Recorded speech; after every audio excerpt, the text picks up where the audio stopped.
I was packing for a holiday I had spent a year planning when I got a text from my brother that made my entire world go silent. It wasn't a question. It was a demand. And what I decided to do in the next 10 minutes changed my entire life.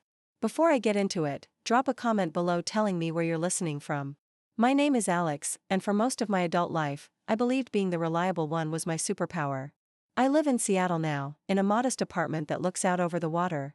This view, this piece, was built one long night and one saved dollar at a time. I'm a project manager. My job is to orchestrate chaos, to build timelines out of thin air and make sure massive, expensive things happen smoothly.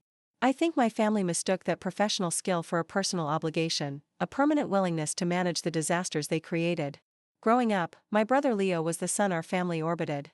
He was the charismatic one, the one whose needs formed the gravity of our household. When he and his wife started their family, our parents treated his stress like a sacred event we were all meant to witness and support. By kid number 4, my role was carved in stone, the supportive uncle, the emergency contact, the planner. But I had no idea how disposable that role was until the night our group chat exploded. I'd spent 11 months planning this trip. A beautiful, secluded mountain lodge for the whole week between Christmas and New Year's. I pictured snowball fights with my nieces and nephew, my parents actually relaxed by the fireplace, Leo and his wife sharing a glass of wine without being exhausted. I imagined myself there, not as the organizer, but as a participant. Just another person in the family photo. The text came on a Thursday. The rain was streaking my window, and I had my suitcase open on the bed. My phone buzzed. It was from Leo. Direct. Unadorned.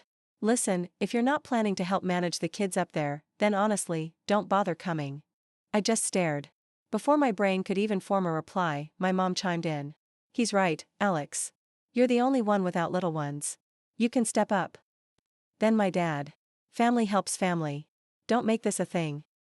3 messages. 30 seconds. A lifetime of expectation summarized in a few cruel lines. My thumb hovered over the screen. This wasn't about babysitting. This was my value to them, finally said out loud. I wasn't a brother or a son coming home for the holidays. I was a utility. Free labor with a plane ticket. I realized I'd been begging for a seat at a table I had already bought. So I asked for clarity. Let me get this straight. If I'm not on childcare duty, I'm uninvited? The typing bubble appeared. Then Leo's reply. Basically, yeah. We don't need an extra mouth to feed if you're not going to pull your weight. Something in me didn't break. It solidified. It turned cold and clear. I put the phone down. I walked to the window and watched the city lights blur in the rain for 10 full minutes. I let the hurt turn into something else, resolve. When I picked the phone back up, I didn't argue. I simply typed a new reality for them. I wrote, okay. Then my $47,000 isn't coming to Christmas either. I hit send. The silence in the chat was immediate and total, the frantic typing bubbles that usually followed any drama? Gone. I could almost hear the confusion through the screen. Peace isn't the absence of noise. It's the absence of your need to fix it. I opened the travel apps. One by one, I canceled everything. The 8 non-refundable flights I'd covered. The luxury lodge booking. The prepaid ski passes and sleigh ride for the kids.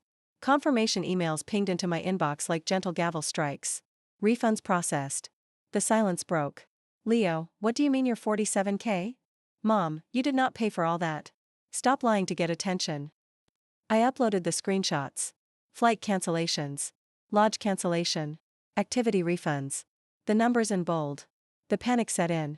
Dad, why would you do this? We were all counting on you. I replied, you were counting on my money and my labor. You told me not to come without them. So I listened. Then came the bargaining, the guilt, the full unveiling of their entitlement. Leo, the kids' Christmas is ruined. You're so selfish. Mom, you're single. You have the time. It's not a big deal to help. Every sentence was a fossil from my past, a preserved specimen of how they'd always seen me. My final message to the group was simple. I'm not your on-call nanny or your ATM. I'm your family. Or I was. You can figure out your own holiday. I left the chat. I blocked the notifications. The next morning, I drove to a friend's house. Their home was full of light and noise and zero expectations. Someone handed me a coffee and asked about my job, my life. No one asked me to fix a single thing. Meanwhile, I heard through the grapevine, last-minute flights were impossible. The lodge was booked. The dream vacation was ash. The family spent a tense, expensive Christmas at home, pointing fingers. A few weeks later, a solo text from Leo arrived. No group chat. Maybe next year you can come. No strings. Not an apology. A negotiation. I didn't reply. Some bridges aren't burned. You just finally understand they were never built to hold your weight in the first place. If this story hits home for you, tell me where you're from in the comments. Let me know what you would have done. And if you want more stories about setting boundaries and finding peace, make sure to like this video and subscribe to Winds of Thought. It really helps the channel grow.